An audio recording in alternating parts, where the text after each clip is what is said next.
जय हिंद दोस्तों, यूट्यूब में तिरंगा इंस्टीट्यूट चैनल पर आप सभी का पुनः हार्दिक स्वागत है।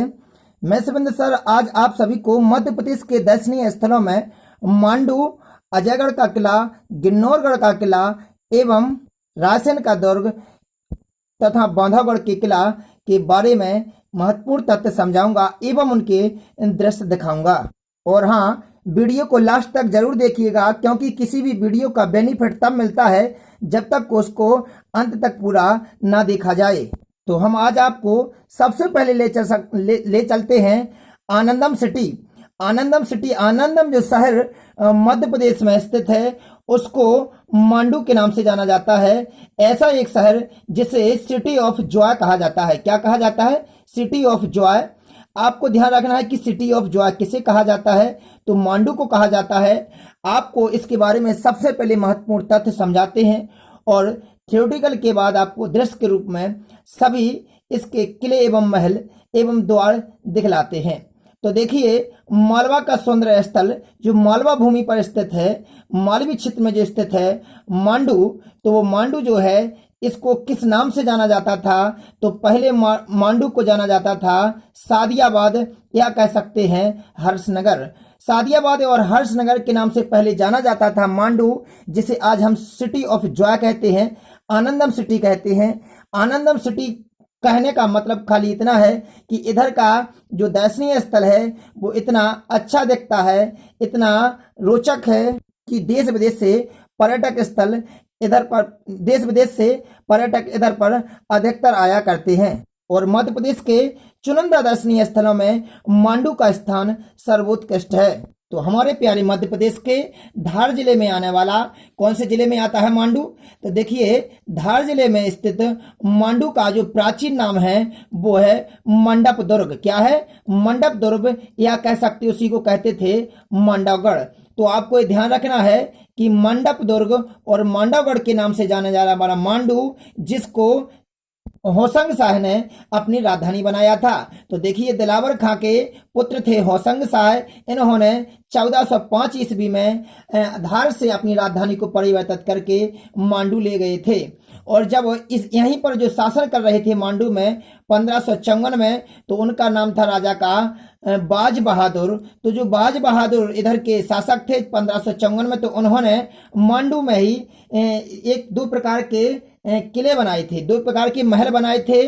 तो जो पूछे जाते हैं एग्जाम में कि बाज बहादुर ने मांडू में कौन कौन से महलों का निर्माण करवाया, तो देखिए उन्होंने एक तो करवाया था जहाज महल, और दूसरा जो करवाया था वो करवाया था हिंडोला महल। तो जहाज महल और हिंडोला महल अधिकतर एग्जाम में आते रहते हैं कि जहाज महल कहाँ पर है। तो जहाज महल मध्य प्रदेश के धार जिले में स्थित मांडू, जिसे सिटी ऑफ जॉय के नाम से जाना जाता है, वहां पर जहाज महल है। और वहीं पर ही कौन सा महल है? हिंडोला महल है। सबसे महत्वपूर्ण इस फैक्ट में ये दोनों पॉइंट हो जाते हैं, इसलिए आपको ध्यान रखना है कि जहाज महल और हिंडोला महल हमारे मांडू में स्थित है। तो चलिए, बाज बहादुर द्वारा स्थापित किया गया था जो जहाज महल जो मांडू में स्थित है, इसका नाम जहाज महल क्यों पड़ा है, तो इसके बारे में हम कुछ महत्वपूर्ण जानकारी प्राप्त करते हैं। तो देखिए, जहाज महल क्यों कहा गया है? तो जहाज महल मांडू का एक खूबसूरत, अच्छी तरह से रखी गई ऐतिहासिक दृष्टि से महत्वपूर्ण हिस्सा है। ये जहाज महल इसलिए कहलाता है कि इस महल के दोनों तरफ दो झीलें हैं। एक जो है वो कापुर तालाब है, और दूसरी तरफ मुंज तालाब के बीच ये जहाज जो बना है महल। कौन से? देखिए, एक तरफ ये है और एक दूसरी तरफ, दोनों तरफ पानी भरा हुआ है। दोनों तालाबों के बीच ये महल स्थित है, इसलिए इसको देखने पर जहाज के रूप में दिखाई देता है, जैसे जहाज दिखाई दे रहा हो, इसलिए इसका नाम जहाज महल पड़ा है। तो आपको ध्यान रखना है कि जो मांडू में स्थित है कौन सा? जहाज महल है। अब हम आपको दिखाते हैं हिंडोला महल। तो हिंडोला महल का भी निर्माण किसने करवाया था? बाज बहादुर ने करवाया था। तो ये भी हमारा कहां पर स्थित है? मांडू में स्थित है। आपको ध्यान रखना है कि हिंडोला महल और जो हमारा जहाज महल है, ये दोनों महत्वपूर्ण महल हैं जो 1554 में बाज बहादुर ने मांडू में स्थापित करवाए थे। तो चलिए, हम चलते हैं नेक्स्ट फैक्ट पर। तो ध्यान रखना कि जिस जिस शब्द को हम अंडरलाइन करते हैं वो एग्जाम के लिए बहुत महत्वपूर्ण हो जाता है। तो जहाज महल और हिंडोला महल एग्जाम में अधिकतर आते रहते हैं कि ये कहाँ पर स्थित हैं। तो हमें मालूम होना चाहिए कि हमारे ये मांडू जो धार जिला में स्थित है वहां पर है। जो अन्य दर्शनीय स्थल है मांडू में जो एग्जाम में अधिकतर आते रहते हैं वे कौन कौन से हैं, तो देखिए मांडू का जो परकोटा है जिसमें 12 दरवाजे हैं। सबसे महत्वपूर्ण होता है कि मांडू का जो परकोटा है, जो परकोटा बना है वहां का जो किला बना है उसमें कितने दरवाजे हैं, तो उसमें अच्छी सजाए रूप में जो बनाए गए थे वो 12 दरवाजे हैं। 12 दरवाजों में देखिए कौन कौन से दरवाजे हैं, उनके नाम हैं, अधिकतर एग्जाम में आते रहते हैं। तो रामपुर, तारापुर दरवाजा, जहांगीर दरवाजा, दिल्ली दरवाजा, जहाज महल जो हमने आपको बताया है जो उसी का भाग है, हिंडोला महल और हुसंग शाह का मकबरा, जामा मस्जिद और असरफी महल, रेवा कुंड, रूपमती मंडल या रूपमती महल भी कहलाता है इसी को, और नीलकंठ महल, और इसके बाद हाथी महल और लोहानी की गुफाएं, ये सभी जो स्थित हैं ये मांडू का परकोटा है। मांडू का परकोटा का मतलब कह सकते हैं हम कि मांडू का जो पूरा भाग है उसके अंदर जो मांडू के अंदर मुख्य मुख्य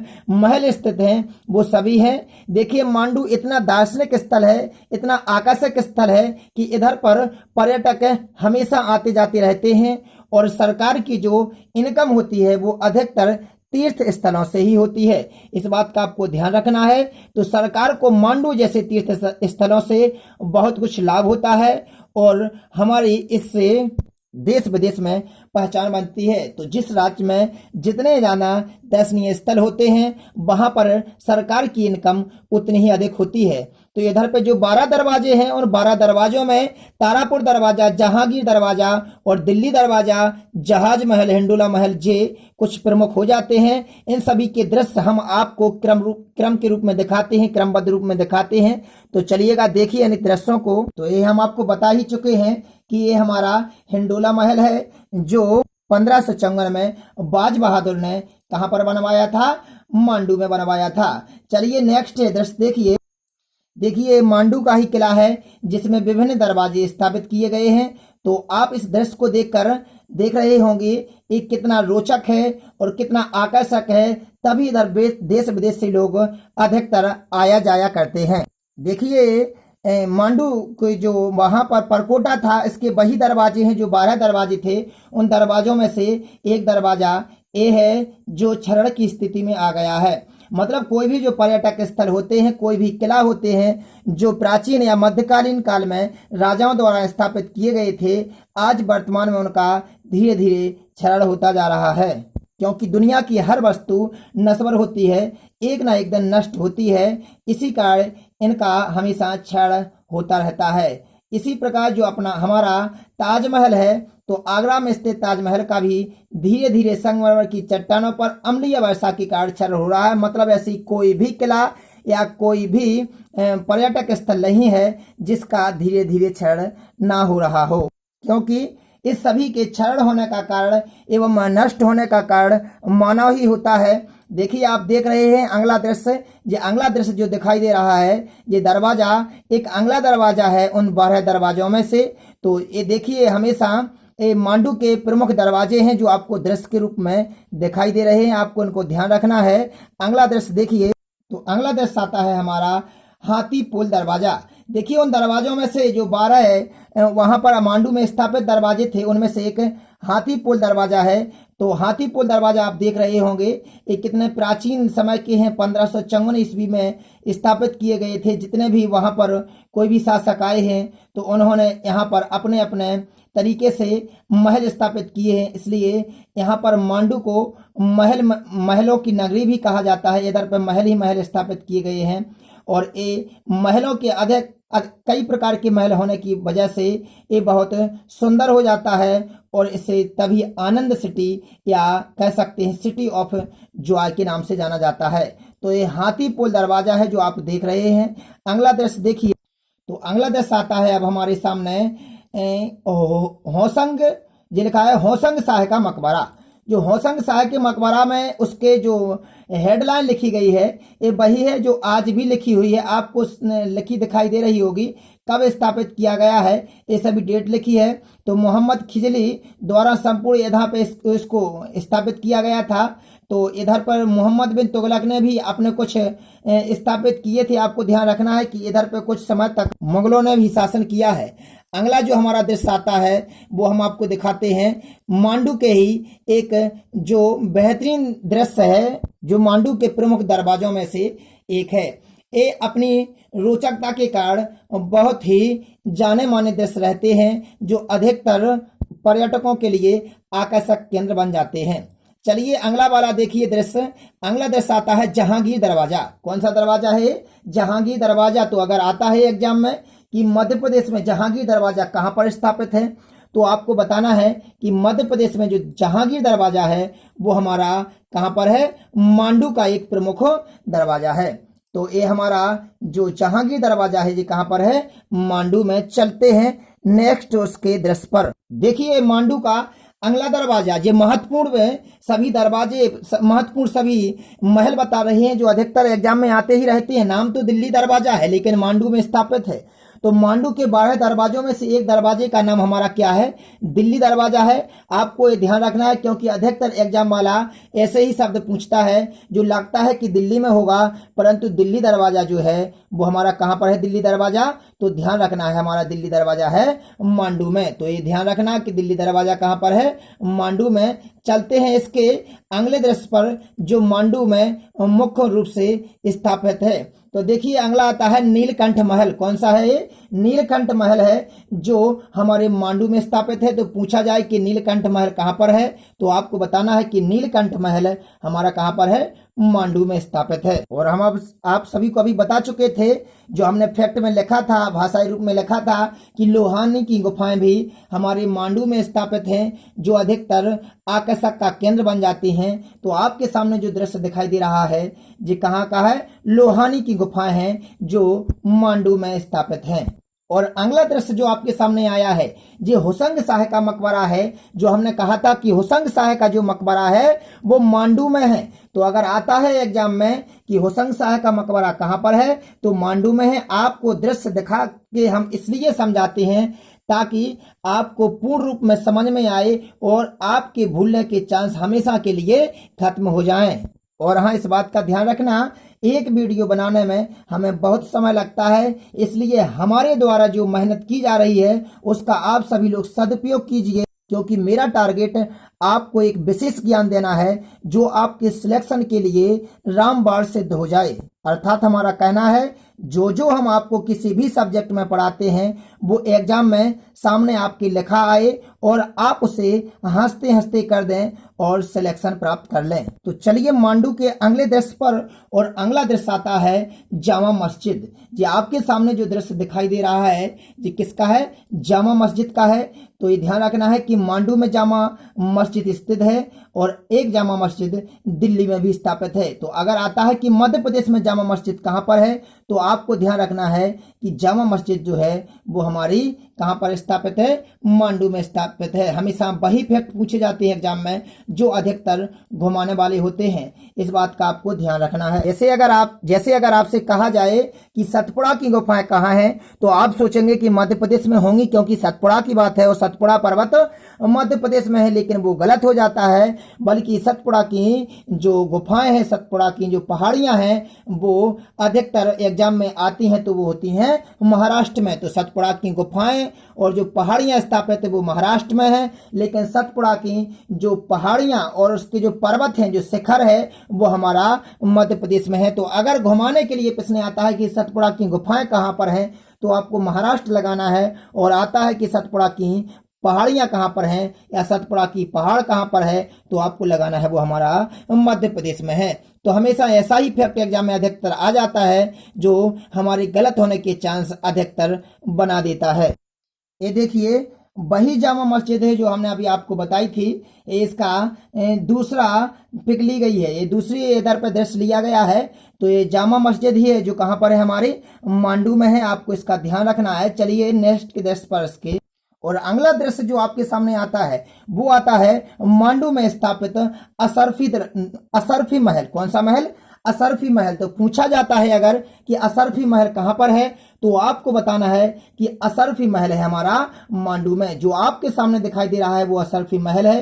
देखिए इधर पे जो लिखा भी है, लिखा गया है पत्थर पर, जी क्या लिखा है हमारा विजय स्तंभ, विजय स्तंभ लिखा है, इस तरफ लिखा है अशरफी महल। और हमारा ऐसा प्यारा जो बड़े बड़े जो मंदिर बनाए गए हैं जो आज भी पूर्ण रूप से स्थापित हैं, परंतु इनका धीरे धीरे क्षय हो रहा है। और ये हमारी कहाँ पर है, मांडू में है हमारा अशरफी महल।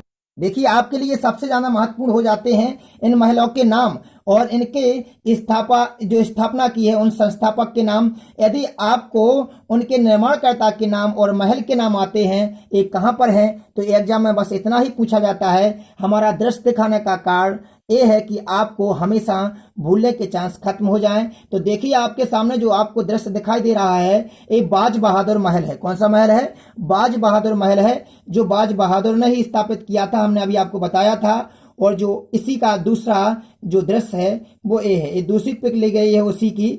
आपको ध्यान रखना है कि ये सभी कहाँ पर है, हमारे उधर पर है, कहाँ पर है, मांडू में है। तो अब चलते हैं हम अंगले, किसी भी अंगले किले पर, अंगले किले पर देखते हैं। अंगला किला लिया है हमने, बांधवगढ़ का किला। कौन सा किला, बांधवगढ़ का किला। तो आपको ध्यान रखना है कि जो बांधवगढ़ का किला है ये कहाँ पर है।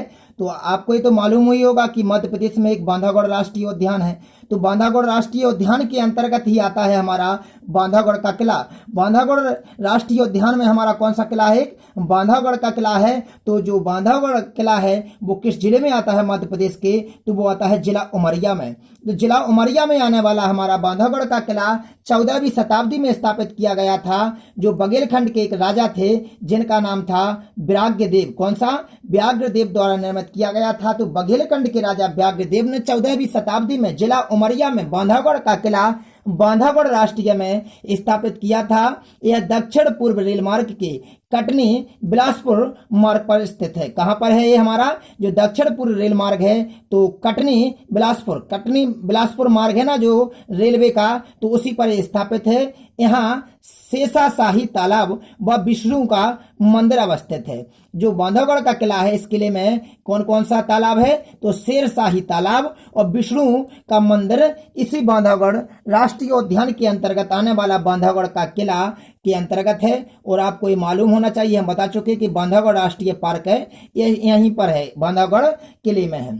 तो देखिए यह किला आगे लिखा है, यह किला विंध्याचल पर्वतमाला पर 900 मीटर की ऊंचाई पर स्थित है। जो विंध्याचल पर्वतमाला है उसी की ऊंचाई पर, 900 मीटर की ऊंचाई पर है। विंध्याचल पर्वतमाला जो है वो किसके अंतर्गत है हमारा, तो हमको ध्यान रखना है कि बांधवगढ़ राष्ट्रीय उद्यान के अंतर्गत है विंध्याचल पर्वतमाला, उसी की 900 मीटर ऊंचाई पर हमारा बांधवगढ़ का किला है। 16वीं शताब्दी में बघेलखंड के राजा विक्रमादित्य ने अपनी राजधानी बांधवगढ़ से रीवा स्थानांतरित कर दी थी। देखिए बांधवगढ़ से रीवा ले आए थे फिर 16वीं शताब्दी में कौन, राजा विक्रमादित्य। राजा विक्रमादित्य का नाम सुना होगा, ये बहुत जाने माने राजा रहे हैं। तो बघेलखंड के राजा विक्रमादित्य ने बांधवगढ़ से रीवा अपनी राजधानी 16वीं शताब्दी में ट्रांसफर कर ली थी। तो आपको ध्यान रखना, हम आपको दृश्य दिखाते हैं बांधवगढ़ के किला का। तो देखिए ये स्थिति बन गई है बांधवगढ़ के किला की। आज वर्तमान में देखा जाए तो इसका भी अंतिम समय चल रहा है, मतलब ये क्षण के रूप में चल रहा है ये बांधवगढ़ का किला। तो बांधवगढ़ का जो किला है वो कहाँ पर स्थापित है, तो ये बांधवगढ़ राष्ट्रीय उद्यान जिला उमरिया मध्य प्रदेश के अंतर्गत है। चलिए अगला किला हम आपके सामने प्रस्तुत करते हैं, असीरगढ़ का किला। कौन सा, कहाँ का किला, असीरगढ़ का किला। तो हमारे मध्य प्रदेश के जिला बुरहानपुर में आने वाला असीरगढ़ का किला। ध्यान रखना कि जो बुरहानपुर जिला है ना इसको खानदेश कहते थे, इसका उपनाम क्या है, खानदेश है। अब असीरगढ़ का जो किला है वो बुरहानपुर जिले में आता है और जिसका निर्माण किया गया था 10वीं शताब्दी में। तो 10वीं शताब्दी में वहां के अहीर राजा थे आसा। जो अहीर राजा थे तो वे कौन थे, आसा। एग्जाम में कई बार पूछा गया है कि बुरहानपुर जिले में अवस्थित असीरगढ़ का किले का निर्माण किसने किया था, तो अहीर राजा आसा ने 10वीं शताब्दी में इसका निर्माण करवाया था।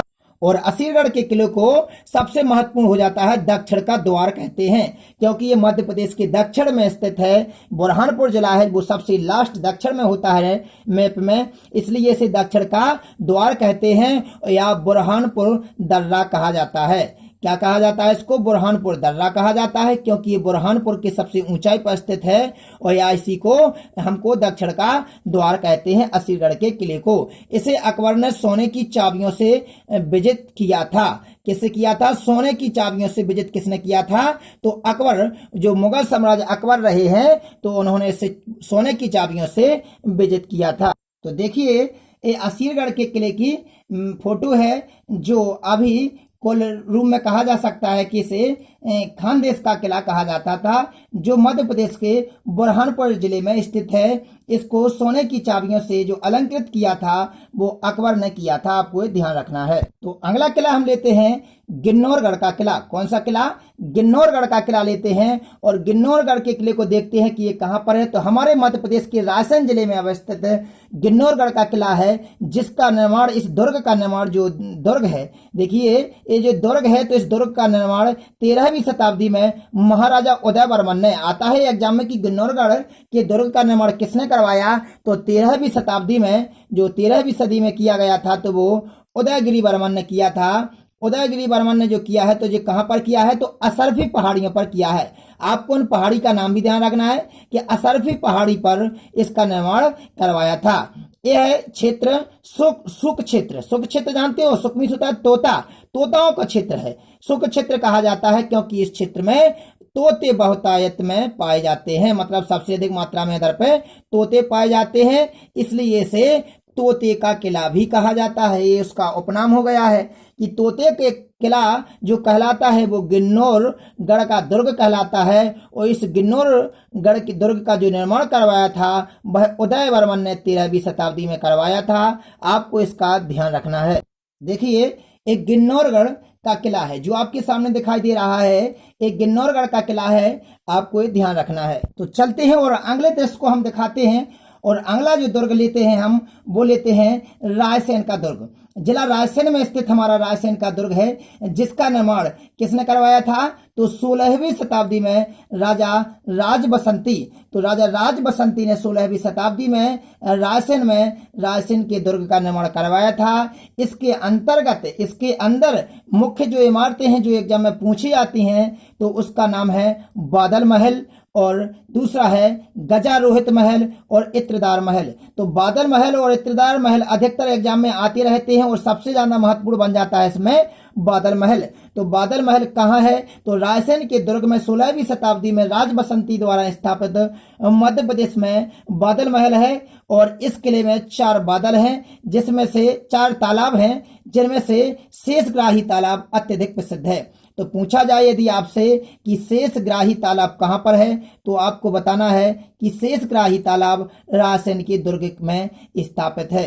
तो अब हम आपको दिखाते हैं रायसेन के दुर्ग की वो तस्वीर जो आज भी स्थापित है। देखिए, ये रायसेन के दुर्ग के अंदर जो स्थापित था हवा महल, जो अधिकतर एग्जाम में आता रहता है, तो ये वही हवा महल है जो आपके सामने दृश्य दिखाई दे रहा है। ये हवा महल है जिसका निर्माण कहाँ पर करवाया गया था? मध्य प्रदेश के रायसेन में करवाया गया था। ये हवा महल की एक दूसरी तस्वीर है, जो दूर से इस हवा महल को देखने पर प्रतीत होती है। और रायसेन दुर्ग में स्थापित दूसरा इत्रदार महल, जो एग्जाम में अधिकतर आता है, जो तस्वीर आपको दिखाई दे रही है, ये इत्रदार महल की है। तो आज के अपने महत्वपूर्ण पर्यटक स्थल हो गए हैं जो अधिकतर एग्जाम में इन फैक्ट को पूछा जाता है।